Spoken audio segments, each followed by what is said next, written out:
Reach across time and see yourself. You stand tall against terrifying enemies. You build masterpieces and break down barriers.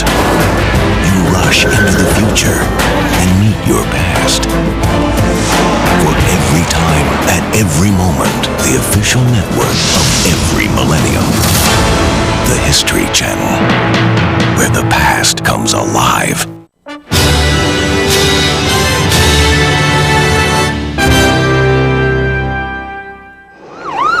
Now, on the 20th century. He told us that if we said anything, he'd slit our throats. Kidnapped. It happened suddenly. A child is missing. I just wish he'd come on home to me. The kidnapper can be a common criminal or a revolutionary. The SLA has arrested the subject for the crimes that her mother... The kidnapper can also be mom or dad. I've been wanting to get her back since she was 22 months old, but she's 10 now. She's grown up. I'm Mike Wallace, and this is the 20th century.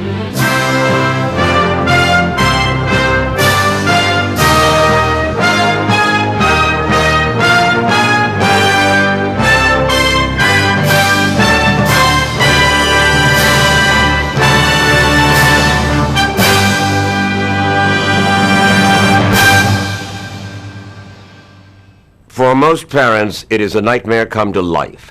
On a trip or just out shopping. They turn their heads for an instant and their child is gone, kidnapped. 200 to 300 children are abducted by strangers every year. Youngsters like 6-year-old Adam Walsh, who was kidnapped from a Florida department store in 1981 and murdered. Or 12-year-old Polly Klaas, abducted from her California home in 1993, also murdered. They are just two of the latest victims of a crime that has come to plague the 20th century. None more notorious than the 1932 kidnapping of Charles Lindbergh's son. The peaceful Lindbergh home in the Sourlands, by one stroke of crime, is the center of the world's attention. The world sobs. The baby is gone. The abduction of 20-month-old Charles Lindbergh Jr. took place on March the 1st, 1932, at the New Jersey home of one of America's most revered heroes, the first man to fly solo across the Atlantic, Charles Lindbergh. The kidnapper entered a second-story window into the nursery, took the baby, and left a ransom note demanding $50,000. The spelling errors suggest that the person who wrote the ransom note was either German-speaking or Swedish-speaking. There's a spelling of good, which is G-U-T, like the German. The ransom note also had a distinctive mark on it. Colored circles pierced by a little hole made as if by a chisel. All of the ransom notes carried this distinct configuration. Lindbergh immediately called the police, who searched the area around his home. They found pieces of a 3-part ladder, a home-constructed ladder that was meant to fit together so that it could be easily transported, and one of the rungs on the ladder was broken. The kidnapping quickly turned into a circus, with reporters and police and hordes of sympathetic onlookers swarming on the Lindbergh home. Among the thousands expressing concern were a 72-year-old former school principal from the Bronx, New York, name of John Condon. And Condon himself decided that he was going to offer a reward, and he posted it in the Bronx News, which was a local newspaper with which he had been associated. And he offered, I think it was a $2,000 reward of his own. In response to his ad, Condon received a letter with the same distinctive mark as the ransom note. And with Lindbergh's permission, Condon met the sender near a Bronx cemetery. He meets with somebody he later refers to as Cemetery John. He spends 45 minutes with him talking about the crime, and he also asks for some proof that he's dealing with the actual kidnapper. The proof was mailed to Lindbergh a short time later, the outfit the baby had been sleeping in. Convinced the man was legitimate, Lindbergh authorized Condon to comply with Cemetery John's instructions and deliver the ransom. Included in the money were unique bills whose serial numbers the authorities had carefully recorded. Cemetery John gave Condon a note saying the boy was on a boat called Nellie off the coast of Massachusetts. But in fact, the baby was already dead. 4 miles from Hopewell, they found him. The pitiful little form unrecognizable except for its clothes. 73 days after he disappeared, stolen from his distinguished parents by the vilest creatures that walk. Police searched for the killer for 2.5 years until a New York bank reported receiving one of those unique ransom bills, which was then traced to Bruno Richard Hauptmann, a German immigrant. Richard Hauptmann was a carpenter who lived in the Bronx with his wife. He was an illegal immigrant. He was also a man who, quote, dabbled in the market. He was something of an adventurer. He had been accused and convicted of crimes in Germany before he came to America. At his home, police found a hidden hoard of bills matching the serial numbers of the Lindbergh ransom money. This board, which the officers are now holding, was found this morning securely attached. When it was ripped off the wall by the officers, it was found concealed in the 5 holes $840 in $10 gold certificates. All of these bills have been definitely identified as being part of the Lindbergh ransom money. Hauptmann claimed the money had been given to him by a business associate called Isidor Fisch. The man Fisch, who died in Germany, gave me the money. I am not guilty. I will be able to explain everything. Hauptmann's murder trial, the trial of the century it was called at the time, began on January 2nd, 1935. Almost 500 spectators and reporters packed the courtroom. Anger at the crime and the fact that Hauptmann was German, the enemy during World War I, inflamed the atmosphere surrounding the trial. David Wallace, New Jersey's flamboyant state attorney general, prosecuted the case. Hauptmann's attorney was Edward Deathhouse Riley, a well-known criminal attorney with a problem. He was a drunk. There's no contradictory evidence to that. He was a drunk. He met with his client perhaps for 45 minutes once before the trial started. Apparently he believed the defendant, Hauptmann, was guilty. The evidence Wallace presented linking Hauptmann to the kidnapping and murder was largely circumstantial. Comparisons of Hauptmann's handwriting with that on the ransom notes, eyewitnesses who claimed to have seen Hauptmann in the area of Lindbergh's home, and, of course, the kidnapper's ladder, now a museum piece. The most famous board, I would guess, on the ladder is called Rail 16.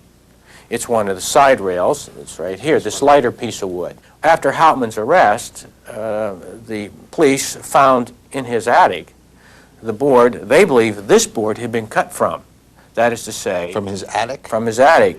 But because the evidence was circumstantial, there were a lot of questions about the prosecution's case. Many observers now believe those questions went unanswered simply because Hauptmann's attorney was inept. One example of Riley's ineffectiveness is he doesn't offer any cross-examination or impeachment of an eyewitness who says that he has seen Hauptmann near the scene of the crime with a ladder in his car, even though this eyewitness has cataracts and is blind. You know, he's basically has 80% loss of vision. There were also problems with the testimony of John Condon, the go-between, who met with Cemetery John and later delivered the ransom money to him.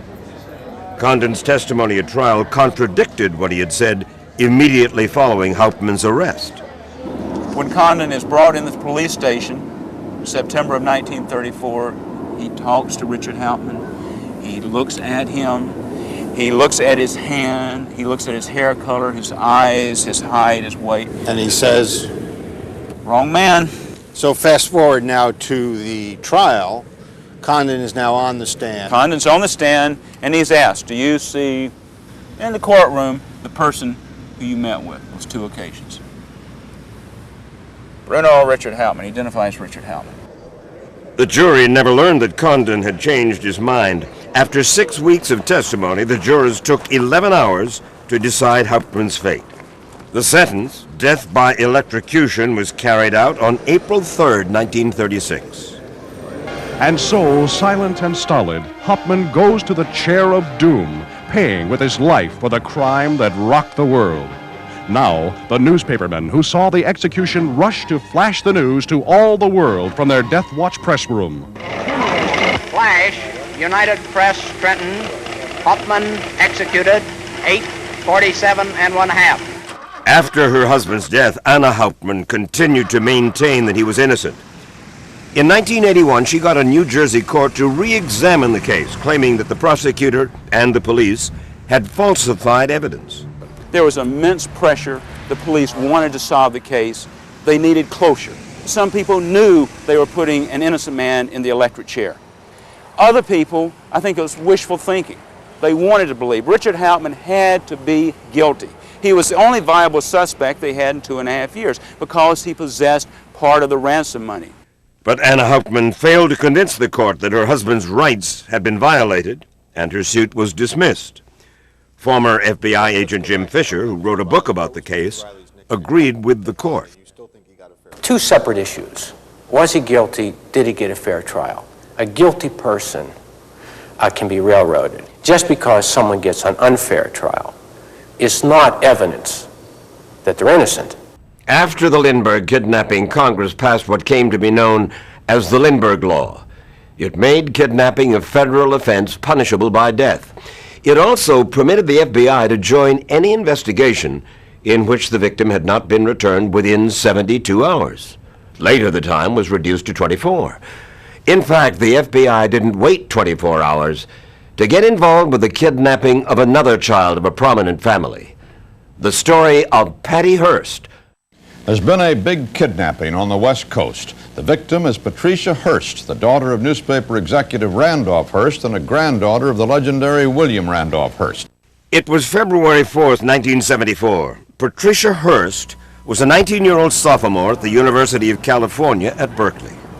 She and her fiancé were in her apartment in this building near the campus last night when a woman and two armed men burst in, beat and bound her fiancé and a neighbor, dragged Patricia down the stairs, threw her into the trunk of a car, and drove off, firing a volley of shots around the neighborhood as they left. Hearst's parents, Randolph and Catherine Hearst, waited anxiously for word from the kidnappers. We sit by the phones and we answer them, and we just hope that whoever has our daughter will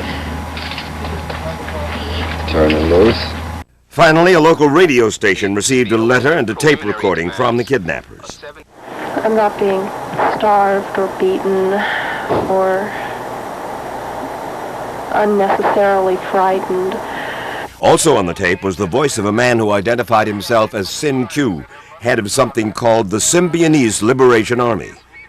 Police would later discover he was 30-year-old Donald DeFries, an escaped convict. The SLA has arrested the subject for the crimes that her mother and father have by their actions committed against we the American people and the oppressed people of the world. The Symbionese Liberation Army was a group of radicals who had previously been implicated in the murder of Marcus Foster, the superintendent of Oakland schools. The group demanded that Randolph Hearst distribute free food to welfare recipients before they would negotiate for his daughter's release. Hearst complied, and it seemed the SLA was ready to fulfill its end of the bargain. An underground newspaper in San Francisco says now that it has received information that indicates Patricia Hearst will be released soon. But then a day later, a shock. I've been given the choice of 1, being released in a safe area, or 2, joining the forces of the Symbionese Liberation Army and fighting for my freedom and the freedom of all oppressed people. I have chosen to stay and fight. In her tape-recorded message, heiress Patty Hearst said that she'd been reborn as Tanya X, the newest recruit in the Symbionese Liberation Army. She'd never join any organization like that without being coerced, so we love her and hope she'll be home again soon. But then came another shock. The SLA robbed the Hibernia Bank in San Francisco. Witnesses said it was like a commando raid. Several heavily armed men and women hit this branch bank soon after it opened. They escaped with less than $700, and as they escaped, opened fire on the street outside. 2 bystanders were seriously wounded. One of the robbers reportedly identified herself as Patricia Hearst. The bank's security cameras photographed Hearst holding a rifle, but it wasn't clear whether she was coerced or had truly become Tanya the Revolutionary. A later tape recording seemed to answer the question. My gun was loaded, and at no time did any of my comrades intentionally point their guns at me. For those people who still believe that I'm brainwashed or dead, I see no reason to further defend my position. I am a soldier in the People's Army. Suddenly, Patty Hearst went from kidnapped victim to suspected criminal. The FBI has issued a warrant for her arrest as a material witness. Nothing more was heard for another month. And then on May 16, 1974, at Mel's Sporting Goods store in Los Angeles, she resurfaced. And this time there was no question about her willing participation with the SLA. SLA founder William Harris tried to steal a 49-cent pair of socks. When he and his wife, Emily, attempted to get away, their escape was made possible by Patty. The FBI charges she sprayed automatic fire from the SLA van towards the store. A day later, the SLA was tracked to an old California bungalow in southeast Los Angeles. When police ordered everyone out of the house, a barrage of gunfire erupted. Those the first shots from inside the house.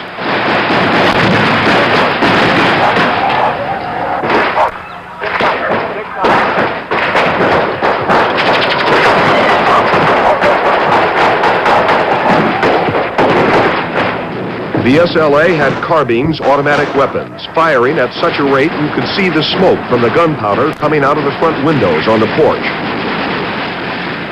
The lawmen urgent calls for more ammunition, more sharpshooters. The SLA was spraying automatic fire in every direction. Something, perhaps a tear gas canister, set off a fire.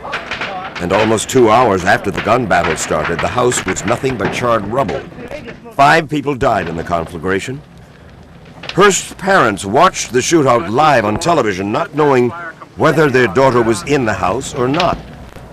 By an extensive comparison of the study, excluded that Miss Patricia Hearst is not in this group. Donald DeFries, or Sin-Q, was among those killed. But Patty Hearst and Emily and William Harris had not been in the house. Instead, they took off, trying to escape a huge police dragnet. The massive police hunt continued today all over Southern California. Their assignment, find Patty Hearst. And if she opens fire, shoot back. I just hope everybody will remember that physically Patty is still a kidnapped victim. She was taken away against her will. For 16 months after the shootout, the FBI searched everywhere for Patty Hearst, checking out hundreds of leads. And then, on September 18th, 1975. Patty Hearst is alive and well and under arrest at FBI headquarters in San Francisco, apprehended by a force of FBI agents and local police about 5:30 p.m. Eastern Time today, after federal agents had been keeping a 24-hour watch on a home in what is known as San Francisco's Mission District. Several hours after Hearst's arrest, she was reunited with her parents. Was she glad to see you? Oh, of course. She was. We told her we loved her and hugged her and kissed her. The Hearst said they did not discuss any of Patty's communications over the previous year, but at her trial for bank robbery, the tapes that she had made formed the heart of the prosecution's case. Dad, you said that you were concerned with my life, and you also said that you were concerned with the life and interests of all oppressed people in this country. But you are a liar in both areas. Hearst's lawyer, Etley Bailey, argued that her statements had been coerced, that she had been in constant fear for her life, had been raped, and, in effect, had been brainwashed by the SLA. In her testimony, and in a later interview with CBS News correspondent Harold Dow, she spelled out the horrific details. What were the conditions like while you were being held there? Well, I was put in a closet and blindfolded, and it was hot, stuffy. There was a radio going, music all the time. Whenever the SLA felt like it, they would just open the door, and if I had to go to the bathroom, that's when they would decide they would take me. Did you get the impression that they were trying to make you believe that your parents had abandoned you? And what, really trying to get you free? Oh, yes. They wanted me to believe that my parents had abandoned me, that the FBI and other law enforcement agencies were trying to kill me, and that they would keep me alive. But in the end, the jury did not believe Hearst's claim that she'd been brainwashed. She was convicted and sentenced to 7 years in prison, and she was later given 5 years probation for her part in the Mel's Sporting Goods robbery. Unresolved was the question Patty Hearst has been asked many times since her arrest. Why didn't she flee her captors when she had the chance? I do hear it, and I think, yeah, let's see how you make out after, 2 months bound and gagged and kept in a closet and told you're going to be killed, and, you do what we say. I think that people who say that really just don't realize how fragile the human mind is, and they have no idea what it's like.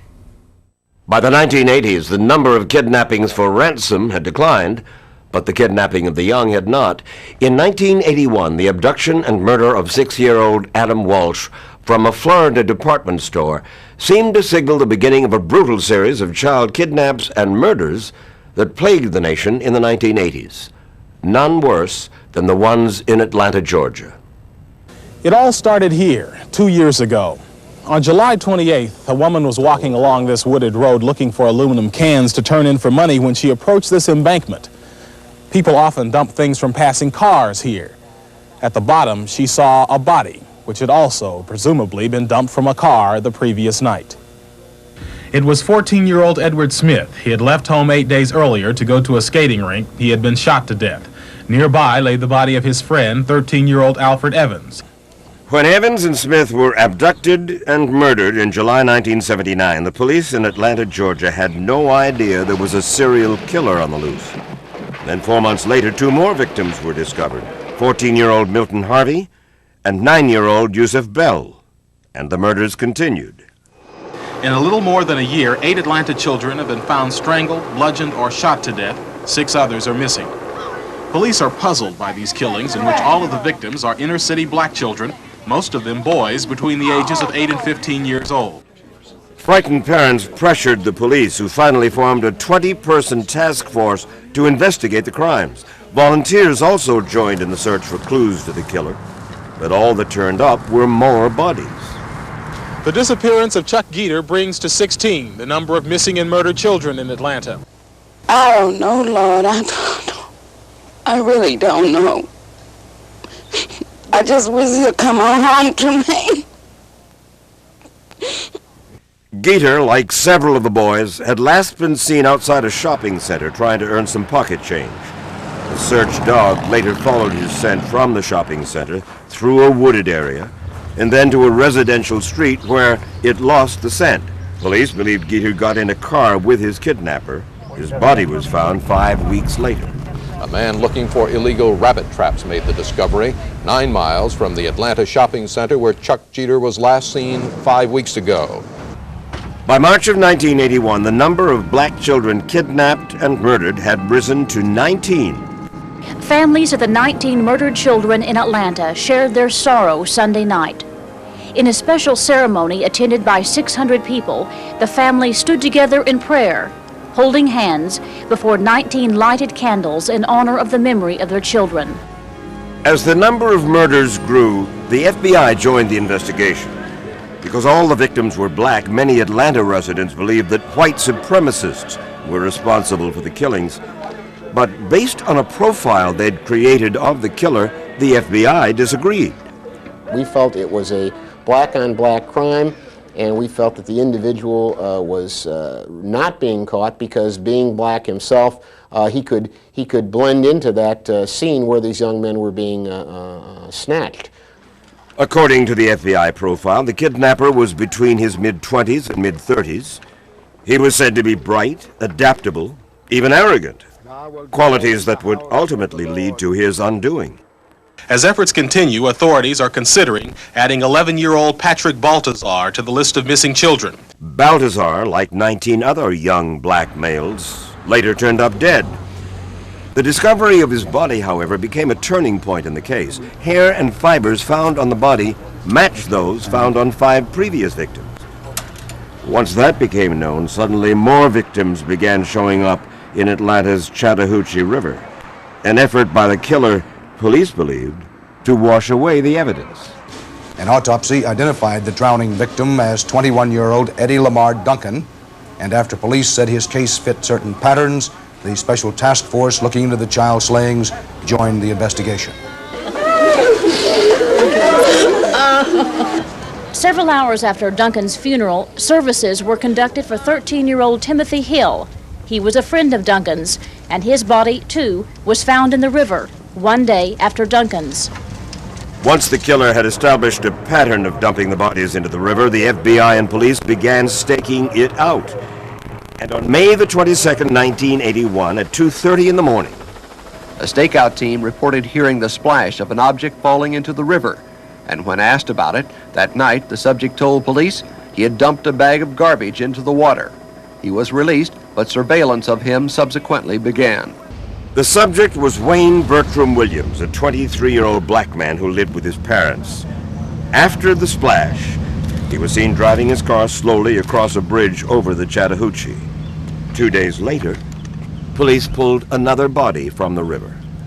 The corpse, which was said to have been in the river at least a day, was half submerged, slightly bloated, and like some of the others dumped in this river, nude. On June 21st, police arrested Wayne Williams, searched his home, and eventually charged him with the murders of Nathaniel Cater, 28 years old, and Jimmy Ray Payne, 21 years old. Witnesses said that Williams, posing as a record producer, had been seen frequently in the neighborhood that many of the victims had been kidnapped from. Told us that he was a talent scout and that he was recruiting young people for a citywide talent show that he was going to have. Annie Rogers, mother of 16-year-old victim Patrick Rogers, says her son spoke of a man who wanted to record a song that he and a neighbor's boy had written. That boy's mother confirms the story and says the day Patrick disappeared, he came by looking for her son and talking about the man. At the trial, prosecutors used eyewitnesses and fiber evidence to link Williams to murder victims. Prosecutors described him as a mad dog killer with a Jekyll and Hyde personality who was driven to mass murder by his own failures. And the jury agreed. The verdict tonight, guilty. And to the end, Wayne Williams said he did not do it, did not kill any of 28 young Atlantans. But the jury found otherwise. The sentence imposed immediately, 2 consecutive life terms. In the wake of the Atlanta kidnappings, Congress created a national database of missing children, established a clearinghouse of information for families who'd been victimized, and they set up a toll-free hotline for reporting abductions. But the new laws did not stop what happened on October 1st, 1993. It was a slumber party that turned into a nightmare, ending with a crime so brazen, a horrified community is holding its breath until one little girl is found. The community was Petaluma, a California town so safe that Ronald Reagan used it in commercials to define what was great about America. But one autumn night, 12-year-old Polly Klaas was taken from her own bedroom while 2 friends watched, and her mother slept nearby. I told them they had to go to sleep at 11 o'clock, and that's that. Then Polly said that she wanted to go out into the living room so we could set up our sleeping bags or something. And when she opened the door, there was just a man standing there with a knife. He told us that if we said anything, he'd slit our throats. 12-year-old Polly Klaas has vanished, and so it seems has the bearded man who took her from a slumber party 3 weeks ago. And I'm organizing searches. Polly's picture is on computer networks around the world. It is being sent to every fax machine searchers can find. Many Petaluma parents tried to find the kidnapped child. Millions of posters were sent out. Thousands of people searched the surrounding area. I can't tell you enough about this community. This is a great community. It feels to me, as her mom, like the people here are reacting to this as if it was their own child. Then 2 months after Klaas was abducted, the police, acting on a tip, tracked down a suspect. Today, police are questioning Richard Davis, a man who has spent much of his life in prison, but who has been out on parole since June. A short time later, the search for Klaas ended with the discovery of her body. Polly's body was found yesterday in a place searchers had never looked before, 35 miles north of Petaluma, only 30 yards off a major highway. Police say they were led to the site by Richard Davis, the prime suspect in the kidnapping. Davis confessed, saying that he was high on drugs and alcohol when he kidnapped and murdered Polly Klaas. Police believed that he had also sexually molested her, but Davis denied it. Davis said he killed the 12-year-old for one reason, to try to cover his tracks.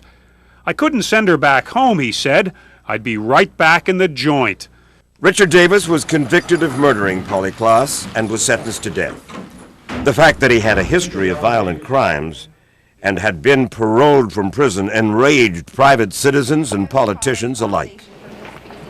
How could this maggot have slid through the system this many times without somebody saying, "Wait a minute, pal"? In baseball, it's 3 strikes and you're out. In dealing with violent crime, it should be 3 strikes and you're in, permanently. California's politicians agreed. They passed a law allowing judges to impose a 25-year-to-life sentence on criminals committing a third offense. More than 20 other states followed suit.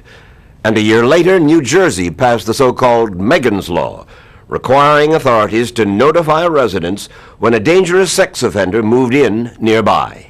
All 50 states have now adopted their own versions of that law. Ironically, though, the greatest kidnap threat in the 1990s came not from pedophiles and predators, but from parents. I will, look for these children, till the day I die. Marjorie Chapel Gray hadn't seen her children for 5 years. They were visiting her ex-husband, Dennis Gray, when he suddenly vanished with them. The last day I saw Jeffrey, he says, "Mom, I want to come home." I said, "Well, you've got a few more days with Daddy and I'll see you." Then he goes, "No, I want to come home now." In his little way, he was trying to tell me, "Mommy," I think he knew that Dennis was going to take him. Jeffrey was 5, Christy 3. The abduction of Jeffrey and Christy Gray was typical of many parental kidnappings. The children were visiting a parent who had been denied custody, and then they vanished. Michael Naughton, Dennis Gray's attorney, remembers an angry and bitter client. He made allegations that she had abused the children sexually, allegations for which it turned out, as far as anybody can tell, there wasn't any evidence. I'm firmly convinced that Mr. Gray believed those allegations. I don't believe these children were ever abused by anybody, mom or dad. Say bye, Pop. After the kidnapping, Chapel Gray remarried and had a third child, Adam. But she never stopped searching for her missing children, a search that she said caused the breakup of her second marriage. As the years passed, she said the local police seemed to lose interest in finding her kids. They're so overladen, they can't help us. And that's why I said we're basically on our own.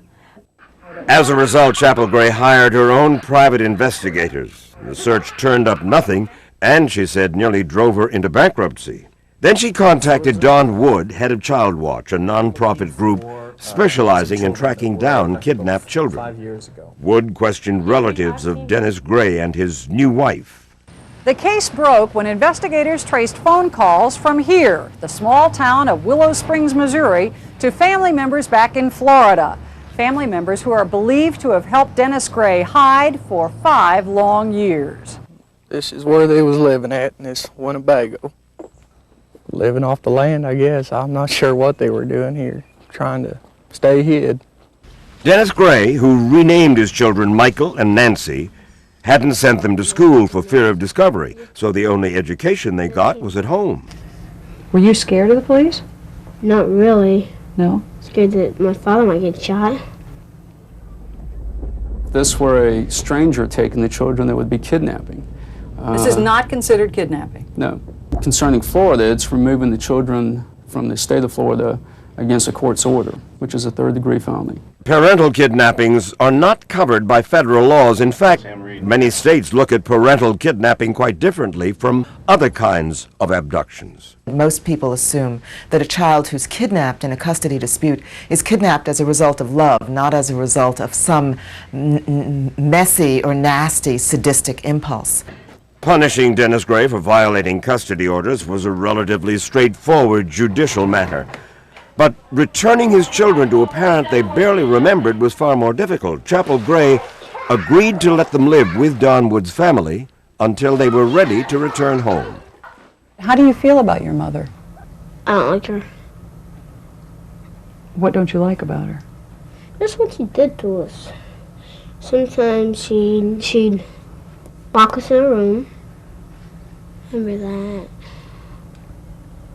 Beating us. She'd beat us when we did just a little bad thing. She'd beat us. Yeah, I do. Don Wood of Child Watch is convinced that the kids are only repeating what their father has taught them. Wood first tried to win the children's trust, and then began slowly to repair the broken bond between them and their mother. That's your mom. Remember what she looked like? A little bit? I think of her a little bit different. You could tell they were interested to see what she looked like. Oh, lots of hugs. Okay, is there any more? Yep, got more. Hey, I'm trying to see the last picture. I'm hoping that maybe they'll start to remember things couldn't have been that bad. We look pretty happy. Mom looks pretty happy.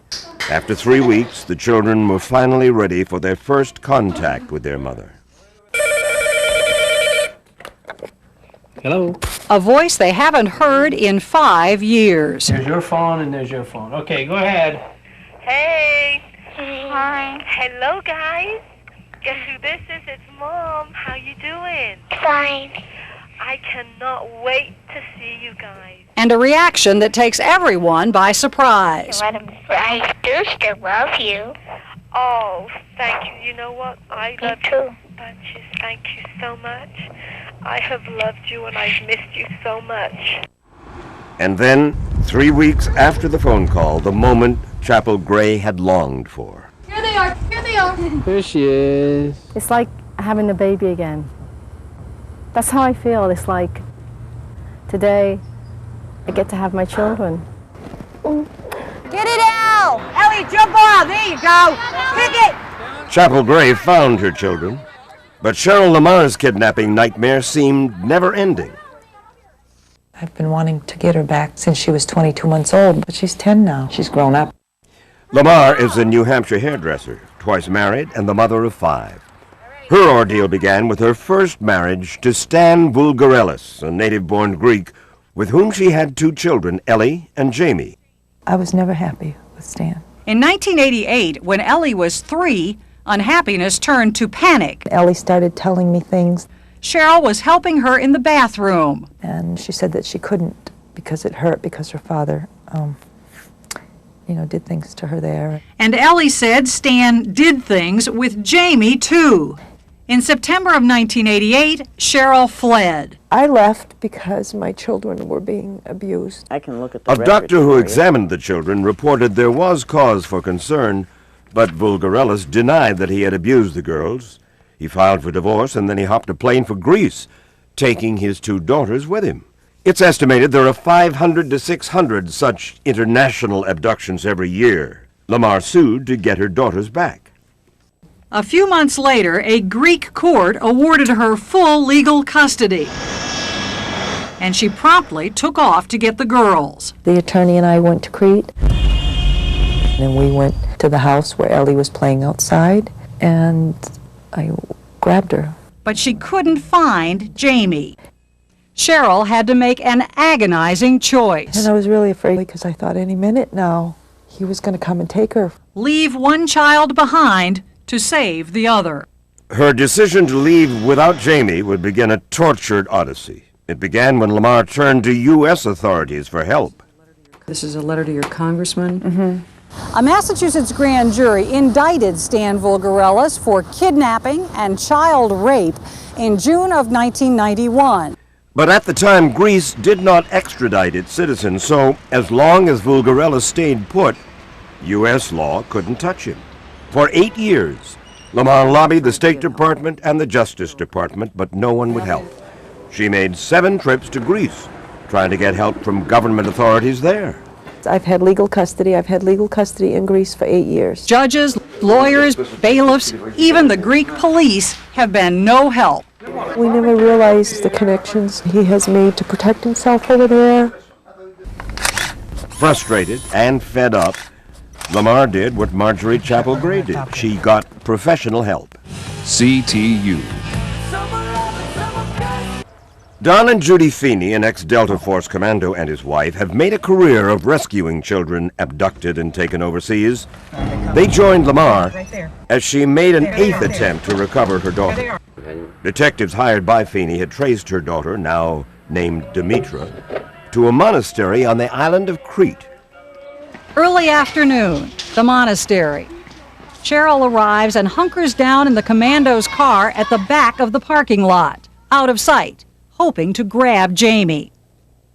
Meanwhile, Despina, the Greek detective, has her own mission, staking out the gate, trying just to confirm Jamie is even there. Her camera is rolling when, in a split second, the search for Cheryl's lost daughter is over. Hello, πώς σε λένε? Despina calls out to Jamie using her Greek name, Demetra. Έλα εδώ, πώς σε λένε? Πού είσαι? The detectives had no legal authority to seize Jamie. They'd agreed to look the other way while Lamar grabbed her. But when the time came, there was a miscommunication and they couldn't find Lamar. I was in the car!